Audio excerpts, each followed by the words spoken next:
à toutes, bonjour à tous et bienvenue dans l'école du futur. Au programme aujourd'hui, des drones détecteurs de mines antipersonnelles. C'est pour cette invention qu'un lycéen ukrainien a fait la une. Génération talent, ce sera à suivre avec Igor Klimenko. Il a aussi du talent, bien sûr, c'est Damien Douani. Il a surtout une idée derrière la tech. On va jouer avec toi à Ready Player One dans la vraie vie cette semaine avec Skinetic, un gilet haptique qui nous plonge en pleine immersion. C'est exactement ça, on va ressentir l'invisible. Je vous propose de vivre ça tout à l'heure ensemble. Quelle promesse! Des promesses, toujours des promesses.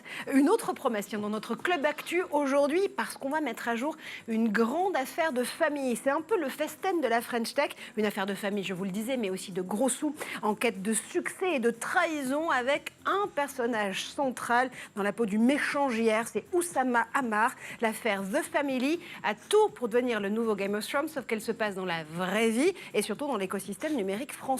Elle traduit aussi les grandeurs et décadences du petit monde de la tech.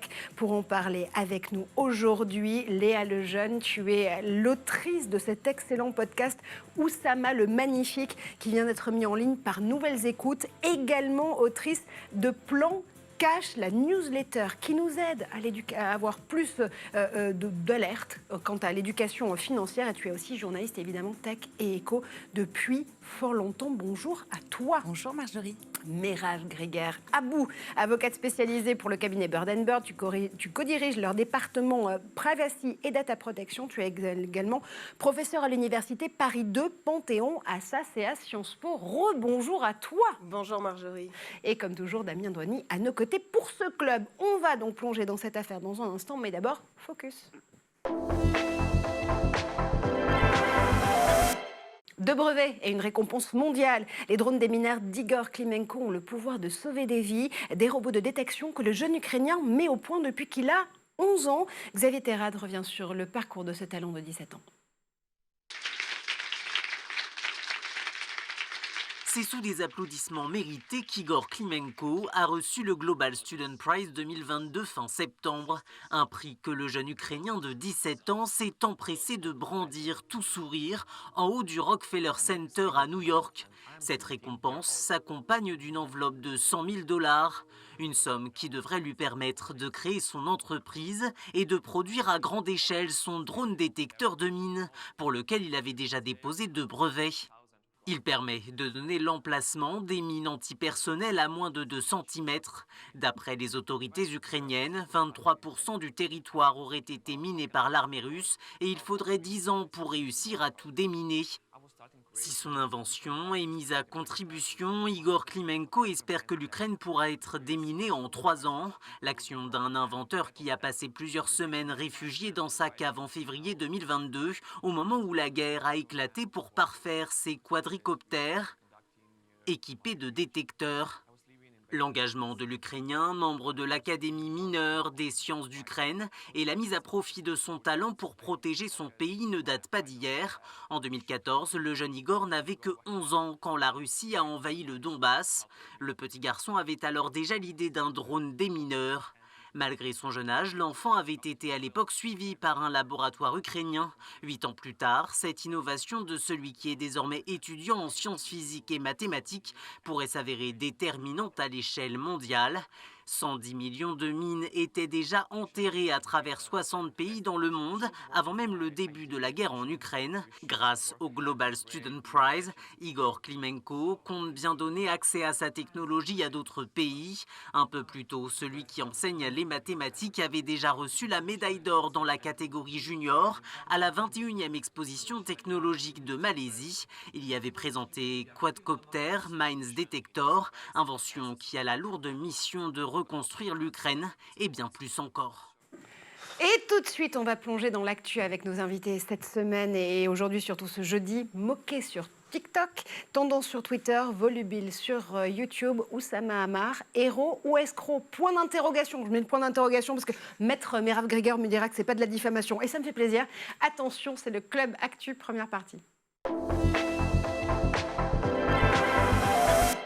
Et pour plonger au cœur de l'affaire The Family, cette semaine, vous le savez, on est avec Léa Lejeune, autrice de l'excellent podcast Oussama le Magnifique. Ça vient d'être mis en ligne sur Nouvelles Écoutes. Merab Grieger, évidemment, tu es avocat, tu es également professeur à l'Université Paris 2, Panthéon-Assas et Sciences Po. Et Damien Douanier. Alors, on ne va pas se mentir, messieurs, dames, ça fait un petit moment qu'on traîne nos guêtres dans l'écosystème numérique et c'est pour ça que cette affaire nous intéresse tout particulièrement. On va rappeler d'abord les faits.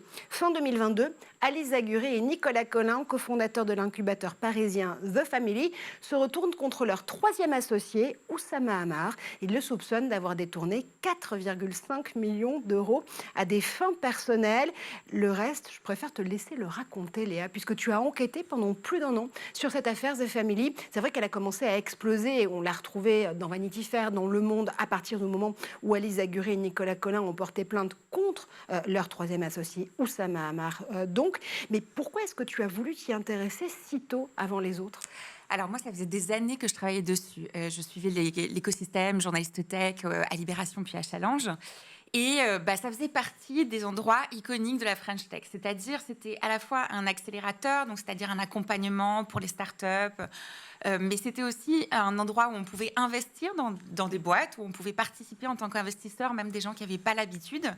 Et puis, c'était vraiment un endroit où il y avait toutes les grandes conférences de la tech, toutes les personnes importantes qui venaient. Il y avait eu Sheryl Sandberg, il y avait eu Emmanuel Macron quand il était ministre de l'économie. Bref, c'était un peu les personnalités incontournables. Et ils avaient un discours très, alors je caricature, mais très disruptif, rentre dedans. On n'a pas besoin de l'argent public. On est là pour pousser les entrepreneurs qui sont vraiment innovants, qui sont prêts à prendre des risques. Chez nous, on veut que tout le monde puisse devenir entrepreneur.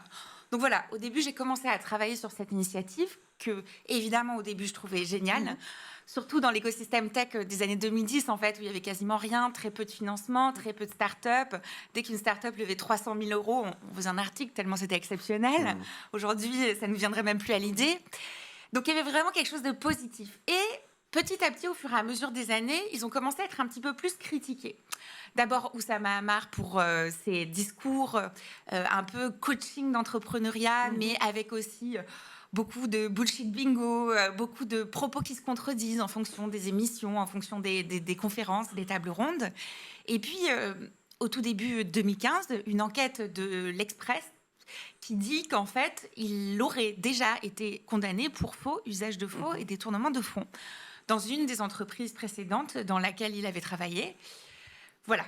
Et donc, on ne comprend pas trop pourquoi, à partir de ce moment-là, où les critiques commencent à être très, très fortes, eh bien, les associés continuent à se soutenir à fond, continuent à travailler ensemble, à lever des fonds, à se développer, sans peut-être commencer à se méfier de leur troisième associé. Et on va justement revenir dans les coulisses de cette affaire. On va essayer surtout de comprendre juridiquement ce que risque Oussama Ammar et peut-être aussi ses anciens cofondateurs et cofondatrices. Mais d'abord, Oussama le Magnifique, c'est justement le podcast, le documentaire audio véritablement, qui vient d'être mis en ligne par Nouvelles Écoutes. C'est signé Léa Lejeune et Mathieu Palin. Voilà ce que ça donne. L'argent, c'est quelque chose d'animal, ça se sent.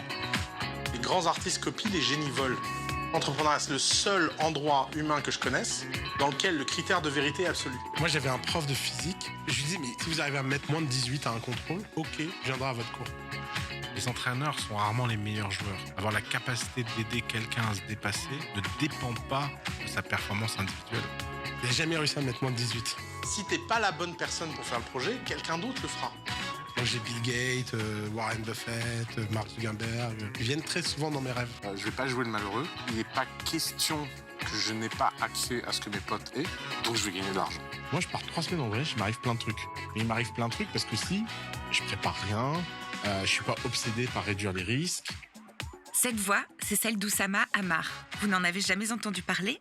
Il est né au Liban en 1986, à Mess El Rabal. C'est un petit village tout au sud du pays, coincé contre la frontière israélienne.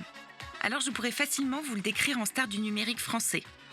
En entrepreneur malin, qui en plus de sa gouaille, a des idées plein la tête.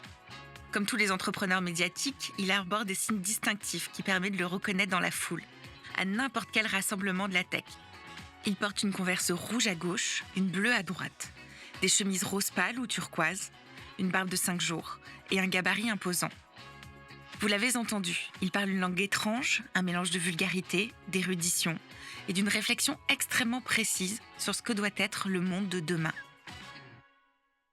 Raconter l'histoire d'Oussama Ammar, c'est plonger dans le monde des startups, de l'argent facile et des succès flamboyants. Oussama le Magnifique est un podcast documentaire en 5 épisodes, produit par Nouvelles Écoutes. Raconter l'histoire d'Oussama Ammar, Léa, tu le dis, c'est raconter tout ça aussi, ce contexte aussi dans lequel ce personnage va grandir, va se faire aussi tout seul contre vents et marées dans un écosystème et dans une société qui n'est pas forcément non plus tout à fait alliée à sa cause au départ.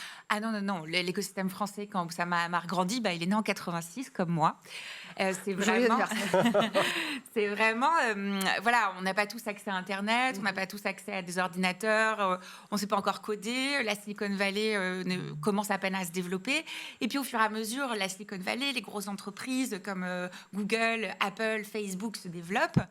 Et à chaque fois, c'est toujours un peu la même histoire, que ce soit outre-Atlantique ou ici, c'est-à-dire ce sont des personnes qui apprennent en partie en autodidacte, qui essayent plein de choses différentes, qui comprennent les possibilités qu'Internet peut offrir, à la fois en termes de création, de nouvelles opportunités et de social, de connexion sociale.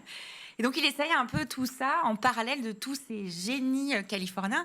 Je pense qu'à certains moments, il s'identifie un petit peu à eux, ou en tout cas, il pense qu'il va...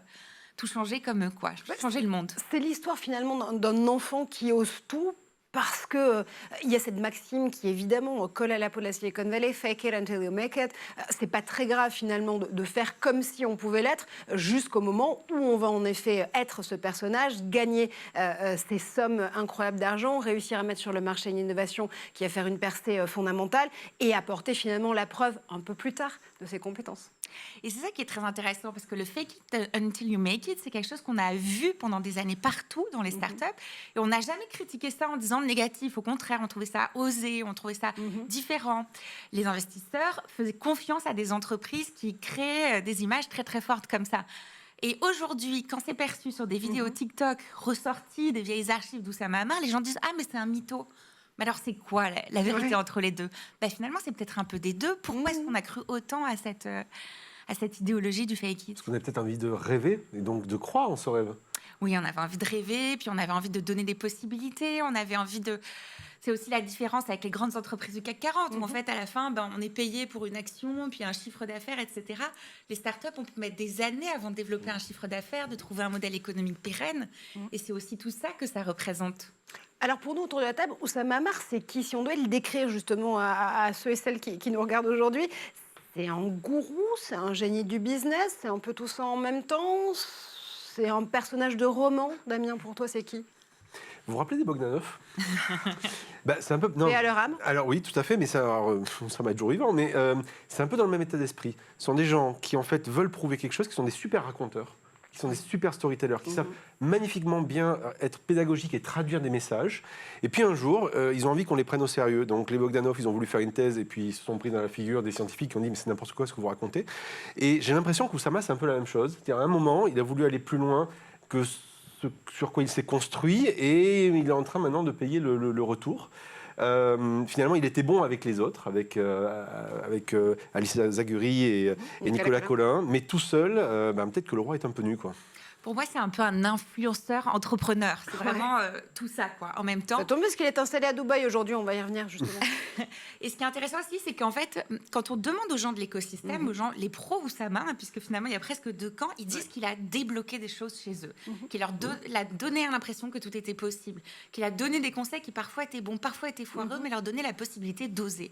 Et ça, c'est quand même sa grande force. Et en même temps, c'est aussi vrai parce que The Family, qui était cet incubateur, qui a mis la clé sous la porte pendant le Covid, parce qu'évidemment c'était compliqué pour toutes les structures d'incubation et d'accélération de pouvoir tenir à ce moment-là, créé en 2013.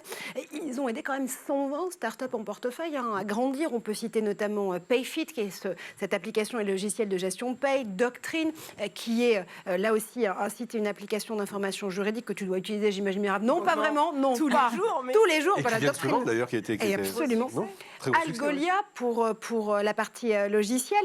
Finalement, cet accumulateur, il a aussi fait son job, il a aussi fait son travail, il a aidé à grandir des boîtes qui aujourd'hui sont Il installées. a surtout fait son job quand même. Hein. Et ensuite, il y a les risques y afférents, comme pour tout entrepreneur. Moi, je le vois quand je vous écoute, quand j'ai écouté votre podcast qui était vraiment passionnant. J'ai l'impression qu'on a affaire au petit garçon qu'on ne prenait pas dans les parties de foot et qui s'est dit, donc je ne peux pas jouer à ce jeu-là, moi je vais créer un autre jeu avec des nouveaux joueurs. Si vous voulez, vous pouvez venir, mais c'est moi qui fixe les règles. Et c'est amusant parce qu'en fait, quand ils ont sélectionné les entrepreneurs, limite, ils ont fait un casting, quoi. Ils ont cherché des personnalités qui étaient un petit peu similaires à la sienne ou en tout cas très hors du moule. Il y a un exemple qu'on aurait pu citer aussi, qui est l'exemple de Hitch, qui était le Uber du grand public, c'est-à-dire n'importe qui. Et Teddy Pellegrin, auquel on fait un hello amical. Et qui pouvait, tout le monde pouvait s'improviser chauffeur pour une soirée. Teddy Pellegrin, c'est quelqu'un qui a un courage absolument immense parce qu'en fait, il s'est pris toutes les réglementations, le lobby des taxis, tout le monde en face de lui. Puis finalement, il a réussi à trouver un business model qui à la fois rentrait dans la loi et lui permettait de continuer à grossir. Mais il n'y a pas beaucoup de personnalités qui ont cette résilience-là. Mais tu le disais tout à l'heure, il y a un mot qui colle aussi évidemment à ces années 2010 de la tech et de la constitution de l'écosystème, notamment numérique français, c'est celui de disruption, qui est un mot aujourd'hui qui est banni de tous les bingo blabla de la Terre dans le même écosystème. La disruption, à l'époque, c'était l'idée de se dire qu'on pouvait aller casser des marchés établis, casser des business tels qu'ils étaient traditionnellement constitués, parce que c'était chouette, c'était cool, et on était quasiment à l'état de se dire qu'on avait envie de défier l'innovation juste pour le plaisir d'innover. Mirav. Oui, c'était un nouveau terrain de jeu pour les entrepreneurs. Il y a eu beaucoup d'improvisation, de nouveaux experts, effectivement pas mal de fake, et au final, ils ont eu raison parce qu'ils ont fait en sorte de pas se mentir. Mais oui, nouveau terrain de jeu pour chacun, une véritable explosion, oui, une disruption. Et faire en sorte que ce soit possible, qu'on puisse innover, qu'on puisse bouger les cases, les limites. Et c'est un véritable succès. Et nous, on a observé de notre côté, The Family, c'était le concurrent numéro 1 des avocats. Hein. Il y avait un point intéressant, tu l'as souligné tout à l'heure, c'est qu'il y a une question d'époque. Alors, moi, j'ai 10 ans de moins encore, donc c'est-à-dire que j'ai vécu le First Tuesday, la première période où on faisait des rencontres. C'était pas sympa, je trouve ça. Non, c'est moi qui suis.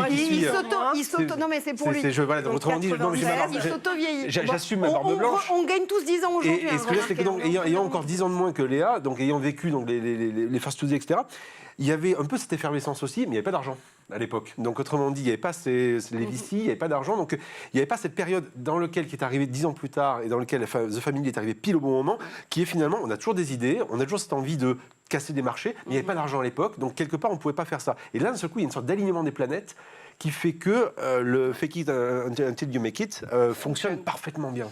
Alignement des planètes aussi, et je voudrais qu'on y revienne pour bien comprendre évidemment les tenants et les aboutissants de cette affaire, entre 3 cofondateurs, on le disait tout à l'heure, Ali Zaguri, entrepreneur qui avait déjà fait ses premières âmes dans un accélérateur qui s'appelait le Camping à l'époque, Nicolas Collin, haut fonctionnaire, finalement c'est un peu le mouton à 5 pattes de l'équipe. C'est assez étonnant de voir un inspecteur des finances et auteur d'un rapport très remarqué à l'époque sur le numérique et l'économie numérique se joindre à eux, et puis Oussama Hamar. Il y avait des rôles répartis dans ce trio. Ah oui, il y avait des rôles répartis. Bon, il y avait Nicolas Collin qui était vraiment dans la théorie, où on va, pourquoi on crée ça. C'est lui qui a fait par exemple le manifeste qui a lancé The Family, où il disait, en paraphrasant Simone de Beauvoir, on ne naît pas entrepreneur, on le devient. Oussama, c'était vraiment le coach, c'était aussi une partie de réseau. Et Ali Zaguri, c'est vraiment elle qui fait le lien entre les gens, quoi. Ali Zaguri, c'est quelqu'un de charismatique, c'est quelqu'un de très sociable, qui fait rencontrer les gens de la communauté. On peut peut-être reprocher une chose, c'est que dans ce trio-là, on s'attendait à ce qu'il y ait quelqu'un qui ait peut-être un peu plus les yeux sur les cordons de la bourse et sur les tableaux Excel. Un inspecteur des finances, par exemple. Un inspecteur des finances, par exemple. Et il se trouve que ça ne l'a pas été tant que ça, puisque c'est justement l'une des raisons qui montre qu'il y a eu un laisser-aller au point que les anciens associés de Oussama Hamar le poursuivent aujourd'hui pour donc, détournement de fonds, abus de biens sociaux, faux usage de faux. Alors, je vais faire mon point de doctrine, mais dans la vraie vie, avec Merav sur ce plateau. Quand on parle de détournement de fonds, de faux et usage de faux, concrètement, il risque quoi, Oussama Hamar ? On est sur du pénal, donc qui risque des amendes qui vont jusqu'à 375 000 € et des peines de prison jusqu'à 5 ans. Pour chacun de ces chefs d'accusation, en tout cas, ça fait partie des peines maximales. J'imagine qu'il doit aussi restituer les sommes si le détournement de fonds est prouvé. Oui, il va avoir aussi ces condamnations-là, ça va lui coûter très cher. Le détournement de fonds, de mémoire, c'est 4,5 millions d'euros qu'on lui reproche d'avoir détourné. Absolument. C'est beaucoup. Mais là encore, c'est une affaire judiciaire. Hein. Rien n'a été encore décidé, tranché. Et puis, effectivement, c'est assez étonnant de s'en rendre compte que maintenant. C'est assez étonnant que personne n'ait mis son nez dedans. Il va falloir définir aussi les rôles, responsabilités des uns et des autres. La négligence, c'est une faute aussi. Hein. Ça veut dire que les co-associés d'Oussama Ammar pourraient aussi devoir répondre de certaines négligences. Je ne sais pas quelle est sa défense à lui. Mais il y a forcément dans la théorie une argumentation en ce sens à faire. Donc si tout le monde savait, ils peuvent plus, ils sont pas tout à fait légitimes à se prévaloir de ceci. Mais on n'oublie pas aussi que voilà, il y a quand même dans le House of Cards ou Game of Thrones du monde de l'entrepreneuriat, il y a le même dans le monde judiciaire et on utilise souvent le pénal pour faire pression. Et précédemment, dans les affaires dans lesquelles il était mouillé, ça s'est terminé par une transaction. Donc c'est peut-être ça aussi l'objectif final. Léa. Tout à fait. Les premières fois en 2015, il a été condamné en prison, 3 mois de prison avec sursis pour détournement de fonds de 5 000 €. Et le reste s'est terminé par une transaction. Mais alors, ce qui est intéressant sur la procédure à l'heure actuelle, c'est que finalement, The Family, qui était donc une boîte basée en France, a monté des SPV, des structures d'investissement dans des startups un peu partout dans différents pays, voilà. Dont certains paradis fiscaux. À Londres, dont une partie aux îles Caïmans qui est un paradis fiscal. Et en fait, la plainte en France a été refusée par le tribunal de commerce. Et donc, aujourd'hui, les plaintes qui sont jugées sont celles aux îles Caïmans et celles à Londres. Et là, on est encore sur un droit différent. Et le droit des Caïmans n'est pas tout à fait le même droit que la France, beaucoup plus laxiste en matière financière. Société, écran, feuilleton de la tech et personnage emblématique. On continue à parler de l'affaire The Family et d'Oussama le Magnifique grâce à ce tout nouveau podcast mis en ligne par Nouvelles Écoutes et réalisé notamment par Léa Lejeune. On continue à en parler dans un instant, mais d'abord on fait un tour de notre côté de la planète tech. C'est le zap tout de suite avec Edouard Degnaud.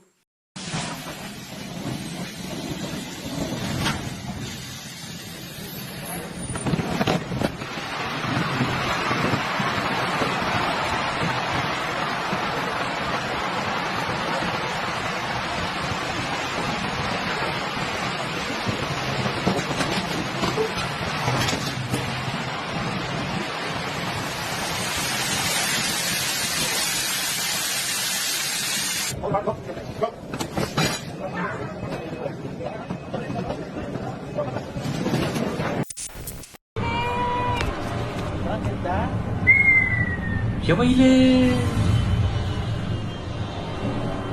لك مرة واحدة يا ويلي يا ويلي يا سلام. That's insane. Oh my god. Oh my god, no. Look at the building. العجائب بالنظام.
êtes bien de retour sur le plateau de l'École du Futur, au bon endroit pour commenter l'actu ensemble. Vous le savez, c'est jeudi. On est aujourd'hui avec Léa Lejeune, l'autrice de cet excellent documentaire Oussama le Magnifique, un podcast à retrouver sur Nouvelles Écoutes. Vous lisez aussi Léa et Morgane Dion dans leur excellente newsletter Plan Cash sur l'autonomie et l'apprentissage justement des finances. Merab Grieger, maître, évidemment, associé au cabinet Bird & Bird.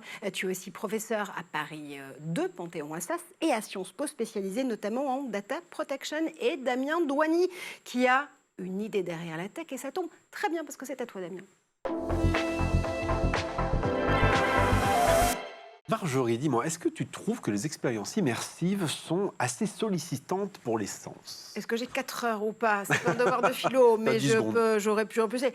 Est-ce que ça dépend? Parce qu'aujourd'hui, il y a notamment de nouvelles technologies qui permettent d'ajouter des sens à l'immersion. Mais oui, tout à fait. Et j'en ai parlé. À peu près bien. C'est plutôt bien. Je te remercie de la suite parce que justement, moi j'en ai parlé plusieurs fois lors de cette chronique, vous le savez, l'immersif en réalité augmentée ou virtuelle, c'est génial pour la formation notamment.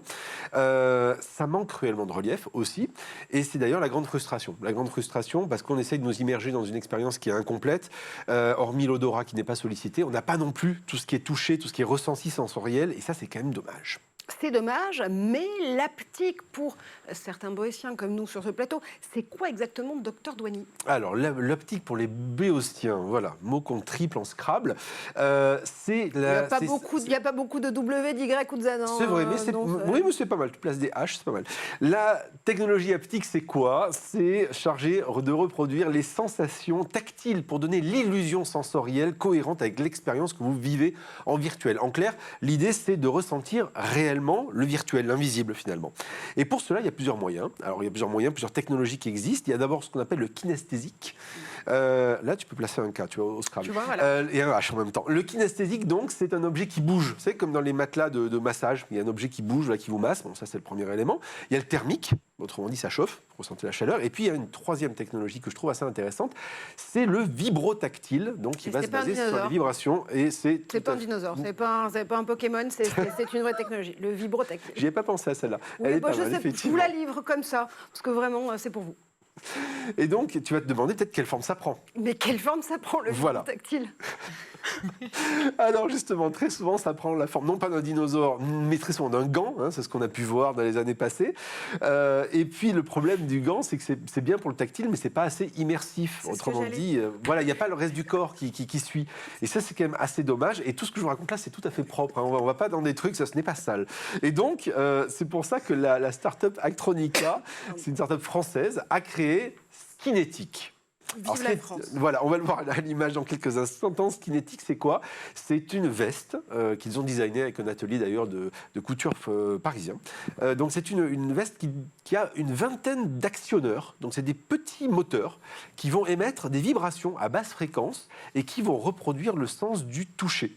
Et alors ces actionneurs, ils ont été idéalement répartis. Il y a eu une vraie étude qui a été faite. Ils sont répartis sur le corps, le torse, le dos, pour permettre un grand niveau d'immersion dans le virtuel, et ce, quel que soit, si c'est un jeu ou que ce soit un espace de formation, et vous allez pouvoir ressentir plein de choses. Alors ça, c'est la théorie. En pratique, ça donne quoi? Alors, tu le sais, Marjorie? Non. Je paye... Je paye de ma personne à chaque chronique, et donc là je l'ai fait aussi, et donc je me suis équipé de leur veste. On a une magnifique photo de moi avec leur veste, voilà, elle me va très très bien. Comme un gant. Complètement, c'est qu'elle le dire, et d'un casque de VR, et donc l'immersion est totalement totale. Et donc le vêtement, donc outre le fait qu'il est facile à enfiler, il n'est pas genré, vous mettez un zip et vous pouvez tester, vous pouvez on va dire gérer en fonction que vous soyez, on va dire, enfin que vous ayez des épaules larges ou pas larges, bref, voilà, vous pouvez vous adapter. Ensuite, on m'a mis dans une grande salle virtuelle. Et dans cette salle virtuelle, on m'a fait vivre des événements plutôt impressionnants que je ne vivrai peut-être jamais dans ma vie. J'ai été exposé à un violent orage, ça à la rigueur pourquoi pas. On m'a tiré dessus, ça a priori jamais. J'ai été traversé par un laser et j'ai même fait face à une explosion nucléaire. Oui, Si. c'est dangereux comme métier. dis donc. C'est un métier, mais oui, complètement, journaliste, un métier dangereux. Et à chaque fois, j'ai été bluffé par la nuance de ce que j'ai ressenti, parce que l'haptique va, par les vibrations donc des petits moteurs qui sont dans le gilet, eh ben, va m'apporter une finesse différente qui fait que quand je me prends une balle, eh ben, c'est pas la même chose que lorsque j'ai l'impression de me prendre des gouttes d'eau sur le dos. Et donc vraiment, on a cette sensation différente, tellement bien que d'ailleurs, quand vous prenez la balle, eh ben, votre cerveau l'interprète vraiment et vous faites « Ah, aïe !» alors qu'en fait, il n'y a aucune douleur particulière. Tu veux dire... bah, vas-y, non, mais je t'en prie, Oui, je t'en prie. grave. Non, mais absolument. Qu'est-ce qui reste dans la mémoire de Bah, ces chocs, de ces traumatismes? En fait, ce qui est vraiment surprenant, alors, je dors très mal depuis, mais non, en fait, il n'y a rien qui reste véritablement. On est vraiment sur le moment. Ce qui est intéressant, c'est de synchroniser ce que l'on vit, ce que l'on voit. Le cerveau l'interprète, se dit là je vais me prendre un truc, et de le sentir, aïe je me prends un truc. Et en fait on n'a pas une balle ou on n'a pas un ressenti comme on a au paintball par exemple, c'est juste une vibration, mais la vibration est suffisamment bien située pour faire en sorte d'associer les deux finalement. Et donc le mélange de tout ça est véritablement immersif. Mais une fois que c'est passé, on passe à autre chose. Et jusqu'où on ira? Qu'est-ce qu'on va pouvoir encore simuler? Qu'est-ce qu'on va s'autoriser à simuler? Est-ce qu'on va encore plus séparer les êtres humains dans leurs relations et créer d'autres sensations? Ça va être quoi l'éthique dans les différents usages? Est-ce qu'on va offrir? C'est une bonne question sur l'éthique. Là, le point qui est intéressant, c'est d'abord, dans un premier temps, de se dire comment on peut immerger plus. Dans le cas de la formation, par exemple, si je suis quelqu'un qui se forme à, je ne sais pas, des machines-outils, et que je suis à l'extérieur, et qu'on va me rajouter de la pluie, par exemple, ça rajoute un stress. Ça rajoute quelque chose qui se rapproche de la vérité, de ce que je pourrais avoir en vrai, et qui va faire que je vais gérer différemment la situation que si je devais, voilà, on me dit juste une machine-outil, super, je le fais, et puis c'est réglé. Donc ça rajoute véritablement de l'épaisseur, si on peut dire. Alors on va pas se mentir, je leur ai posé aussi la question, je leur ai dit, bon, et tout ce qui est interaction sexuelle, tout ça donne quoi? Est-ce qu'on pourrait imaginer ça? Et ils me disent, on travaille dessus aussi, parce qu'on n'est pas, on va dire, on n'est pas idiot, et on se doute bien que c'est un marché, effectivement. Au Japon, ils le testent beaucoup. C'est un marché, et il y a des gens qui sont aussi seuls et qui ont peut-être envie d'avoir cette immersion. Alors, c'est pas l'objectif de leur recherche. Eux, ils sont plutôt sur le jeu et sur la formation, mais c'est véritablement aussi un champ de recherche qu'ils n'évacuent pas parce qu'ils ont bien conscience que ça va là-dedans. Sur la question de l'éthique, on l'a pas abordé, pour être tout à fait honnête, parce qu'on est vraiment sur une logique de recherche pour l'instant. Mais oui, il est évident que c'est des points qui vont se toucher, enfin qui vont être touchés aussi, qui vont être traités. Des points qui vont se toucher. Ça sort quand, dis donc? Alors, cette chronique c'est décidément. Oui, c'est compliqué. Elle est compliquée on aujourd'hui. vit un moment compliqué, on va pas vous mentir quand même. Alors, ça sort quand? Oui. Ça sort en 2023, en mai Génial. 2023. Ça Ça tombe bien, coûtera on est en environ 2023. 790 €. Et puis, ce qui est, pour finir, hyper intéressant dans tout ça, c'est que ça pose une vraie question, qui est la question de développer une nouvelle grammaire. Tout comme il y a quelques années, on a appris à avoir une grammaire du tactile, et ben là, il va falloir qu'on développe une grammaire du ressenti. Et ça, c'est un terrain de jeu qui est hyper intéressant à creuser et qui va nous amener dans les 10-20 ans à venir. Et à mon avis, ça va être passionnant. Allez, rendez-vous au mois de mai pour découvrir ce gilet haptique. Si vous le souhaitez désormais le découvrir vous aussi. Et pour 790 €. Merci Damien pour cette immersion. Pas besoin de gilet haptique pour nous immerger dans l'affaire The Family, puisqu'on a ce podcast Oussama le Magnifique mis en ligne par Nouvelles Écoutes, Léa Lejeune, Meral Gréger et Damien Douani qui continuent à commenter cette affaire avec moi. C'est la deuxième partie du club. Et juste avant de nous arrêter pour l'idée derrière la tech et pas que de Damien Douani, on parlait justement des risques juridiques encourus, notamment par Oussama Ammar, protagoniste de l'affaire The Family et ses co-fondateurs et fondatrices. Oui, il y a des risques encourus. Au pénal, tu nous le disais, Merab, à ceci près qu'aujourd'hui, Oussama Ammar est installé à Dubaï. Forcément, ici, ça nous fait beaucoup penser, notamment à la proposition de loi qui est en train d'être débattue par l'Assemblée nationale, notamment sur la régulation de l'économie de la création, des influenceurs et influenceuses. Le fait aussi que les influenceurs et influenceuses n'auraient plus le droit désormais de pouvoir proposer des conseils sur des investissements, notamment en crypto. Là, je fais appel à ta deuxième casquette, Léa, qui est celui de Plan Cash, notamment cette excellente newsletter pour nous apprendre l'autonomie financière et l'investissement. Mais ça veut dire quoi concrètement? À partir du moment où Oussama Ammar n'est plus installé en France, mais dans l'Émirat qui est devenu le véritable Eldorado pour les influenceurs, influenceuses et entrepreneurs en tout genre, ça veut dire qu'il peut être extradé si toutefois l'affaire pouvait être bien jugée en France? Il faudrait des accords, il y a plusieurs conditions. C'est pas le contexte le plus simple, mais il existe beaucoup d'instruments, notamment de coopération internationale, et puis d'autres beaucoup plus opérationnels, pour faire en sorte qu'ils soient jugés ici. Voilà. Il va falloir qu'ils fassent très attention à ces déplacements. Et chaque déplacement, alors évidemment en France, il sera attendu à l'aéroport, mais chaque déplacement, le cas échéant, dans des pays avec lesquels la France a une convention très claire et très contraignante, sa situation sera particulièrement risquée. Et tu voulais aussi tout à l'heure enchérir sur les informations que Léa nous donnait, sur le fait que notamment la plupart des affaires et des comptes dans lesquels ce détournement d'argent aurait, enfin des comptes desquels proviennent ce détournement, notamment de fonds de 4,5 millions d'euros, sont dans des comptes dans des paradis fiscaux. Toi, tu disais, attention, ça ne veut pas dire pour autant que l'affaire ne peut pas être jugée sur le sol français, pour autant. Oui, il suffit que l'un des éléments constitutifs de l'infraction ait eu lieu sur le territoire français. Donc on a pas mal de critères comme ça de rattachement qui permettent de faire appliquer le droit français. Alors peut-être pas sur l'ensemble. Ça va être le jeu comme ça de l'argumentaire juridique, faire sortir du champ d'application de la France certaines actions, mais il ne pourra pas le faire pour toutes. Alors, je reviens à Dubaï, avec toi notamment, Léa. Aujourd'hui, Oussama Ammar, il vit de quoi? Il vit de plusieurs business models, notamment un qui divulgue des conseils crypto, une plateforme aussi pour obtenir des conseils en entrepreneuriat. Better Call Ous, c'est le nom de la plateforme, c'est même pas un jeu de mots de ma part. C'est aussi comme ça que se vit le personnage aujourd'hui. Ah oui, alors il faut savoir qu'Oussama, à l'heure actuelle, gagne encore très bien sa vie. Déjà, Better Call Ous, donc c'est une demi-heure de rendez-vous téléphonique avec lui, 250 ou 300 euros, ça dépend, j'ai pas vu les derniers tarifs, mais c'est plutôt bien rémunéré pour une demi-heure, où il discute avec des entrepreneurs, il donne des conseils, et puis il explique lui-même dans des émissions que si les entrepreneurs sont contents, ils reviennent, s'ils sont pas contents, ils reviennent pas, et lui, il s'en fiche.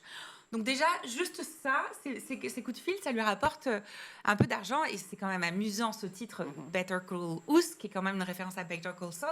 L'avocat un petit peu véreux dans une série américaine. Bon, il joue encore avec les frontières.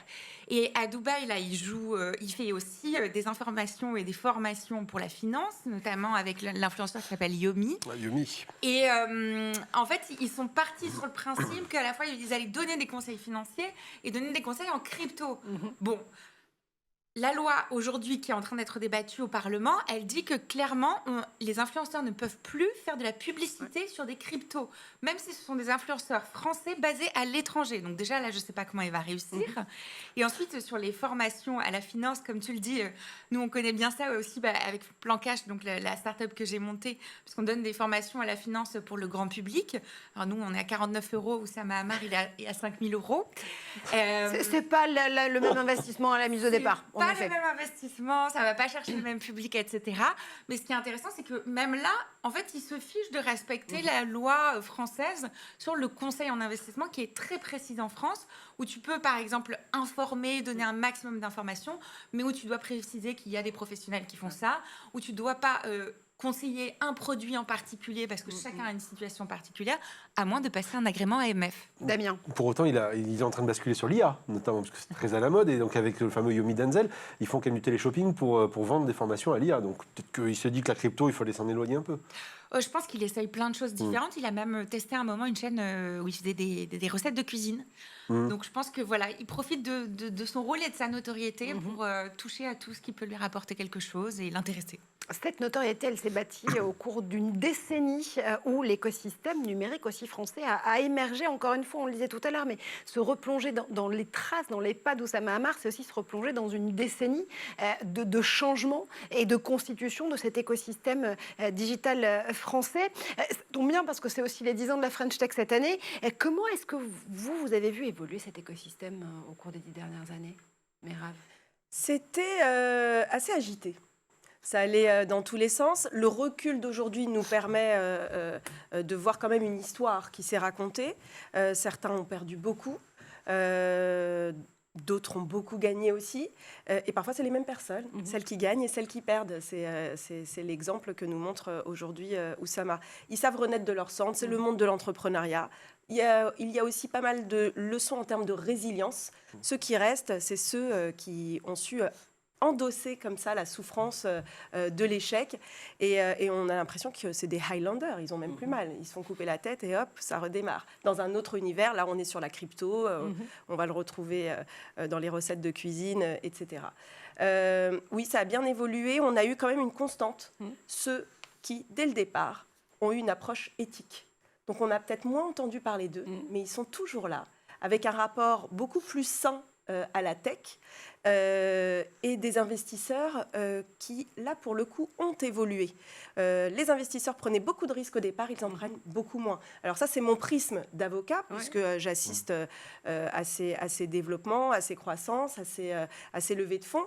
C'est les investisseurs qui ont énormément évolué et changé, et qui sont de plus en plus frileux et qui demandent aujourd'hui des garanties, notamment en termes d'éthique. Et ça, c'est très intéressant que tu le rappelles, Mehrez, parce qu'encore une fois, The Family, qui est cet incubateur où se noue l'intrigue de cette affaire Oussama Ammar, elle n'aurait pas pu voir le jour sans investisseurs, puisque la structure d'incubation montée par Aliza Guri, Nicolas Collin et Oussama Ammar servait aussi à pouvoir pousser, aller de l'idée au projet et à l'entreprise et à la forme de start-up, et donc avait aussi besoin de fonds et de capitaux pour pouvoir fonctionner. Ah oui, et autant The Family, la structure, que The Family et toutes les entreprises qui accompagnaient, en fait, avaient besoin de ces investisseurs et de cet argent, puisque c'était la start-up, et c'était des start-up qui n'étaient pas rentables les premières années.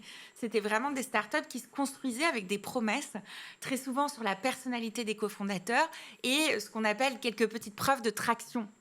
Et ce qui est intéressant aussi dans ce que vous dites, c'est sur la vérification en fait que les investisseurs faisaient ou ne faisaient pas, ce qu'on appelle dans le jargon la due diligence. En fait, il y a eu toute une période pendant laquelle, en fait, si tel investisseur avait bien fait la vérification, moi, j'allais rajouter une petite somme et puis je n'allais pas revérifier derrière lui puisqu'en fait, c'était un fonds ou une personne très crédible. Et donc, c'est comme ça qu'on peut construire des effets de mode, en fait, sur des sociétés qui n'ont pas vraiment été auditées, par exemple, financièrement. C'est tellement vrai ce que tu dis, Léa, qu'aujourd'hui, on nous demande même la double vérification. Ouais. On est souvent amené à apporter un second avis pour qu'il soit certain de pouvoir investir sereinement dans telle ou telle start-up. Mais nous, au tout début, on avait du mal à pas imposer, à faire entendre notre analyse des risques en termes de due diligence, comme vous l'évoquez. Et moi qui suis dans l'univers de la protection des données personnelles, il y a 10-15 ans, on nous riait au nez. C'était pas un droit auquel on se préoccupait ou une conformité. Aujourd'hui, c'est le sujet numéro 1. Il y a ici une dimension comme on disait, d'époque. Parce que quelque part, The Family, ça servait bien les intérêts politiques de l'époque aussi, faire décoller la French Tech, arriver à donner... Et ce qui peut être pas mal aussi, parce qu'à l'époque, on partait quand même de très très loin en France. Il y avait le modèle israélien, le modèle américain, et donc on voulait essayer de faire bouger l'écosystème français. Donc The Family, avec ce côté un peu punk, ce côté un peu on fait bouger les lignes, on est un peu différent, on ose disrupter. Ça allait bien aussi dans les discours politiques environnants et qui avaient envie de pousser et qui ont donné naissance après à Station F et ainsi de suite. Donc c'est une époque. Et finalement, oui, on était peut-être moins regardant sur les chiffres ou autres, mais parce qu'on avait besoin aussi d'initier cette mécanique-là et faire en sorte que l'argent commence à venir. Léa, ce que tu décris aussi avec Mathieu Palin dans votre documentaire, dans Oussama le Magnifique, c'est finalement tout ça, c'est cette Startup Nation qui s'est constituée pendant 10 ans, qui aujourd'hui est devenue une caricature d'elle-même. Oui, c'est vrai, c'est un peu ça. En fait, on est parti sur l'idée de The Family parce que moi, ce que je voulais, c'était raconter qu'est-ce qui s'était passé, quoi. Comment on était passé de une start-up n'arrive pas à lever à n'importe qui lève des sommes absolument astronomiques. Les entrepreneurs, personne ne les connaît. Ils font les unes des magazines et des journaux économiques, voire même de Society, qui est un magazine société, quoi. Donc, je voulais un peu expliquer qu'est-ce qui s'était passé. Et je pense qu'il y a un deuxième changement qui est très fort. Tu dis, Damien, que ça servait aussi des intérêts politiques. Oui, il y a The Family et ce genre de structure portait une idéologie très libérale, qui était inspirée de la Silicon Valley, de Peter Thiel, etc., mais qui servait aussi à un moment où on avait besoin de changer la régulation en France pour favoriser, par exemple, le crowdfunding, le crowd equity, toutes ces choses-là. Et aujourd'hui, on est plus dans un écosystème qui fait gaffe aux startups à impact, en fait. Vraiment, comment on va faire pour financer non seulement des startups qui vont changer le monde et qui vont repérer des opportunités de business, mais aussi qui vont apporter quelque chose dans la société de manière un peu durable, qui vont faire attention à leur empreinte écologique. Moi, je dis souvent, ce qui est important, c'est qu'est-ce qu'on fait de toutes ces externalités positives ou négatives, de tous ces effets positifs ou négatifs que les startups ont. Et aujourd'hui, c'est vrai que les fonds, la société, les gens sont beaucoup plus critiques, on fait attention à ça. Allez, on arrive à la fin de ce club actu avec vous, messieurs, dames. Il y a d'autres Oussama Hamar en sommeil dans l'écosystème français, d'après ton enquête, Léa? À mon avis, il y en a quelques-uns dans les cryptos qui ont des profils et des personnalités qui ressemblent. Et il y a des startups comme Wind qui commencent à être très regardées. Quant, qui a été aussi beaucoup scruté par l'écosystème tech. Et tu reviendras nous en parler évidemment dans ce club actu. On t'écoute en tout cas avec Oussama, le magnifique, ton podcast évidemment co-créé avec Mathieu Palin, c'est sur Nouvelles Écoutes. Combien d'épisodes en tout? Toutes les plateformes de podcast. Toutes les plateformes de podcast. 5 épisodes en tout et le premier est plus gentil que les suivants. Ah, on va écouter avec grand intérêt les autres épisodes à venir. Merci comme toujours à Damien Douany pour tes idées derrière la tech. Merci pour les rappels à la loi de Merav Gregor. Merci pour toutes ces infos. Nous, on se retrouve dès demain pour d'autres aventures dans l'école du futur.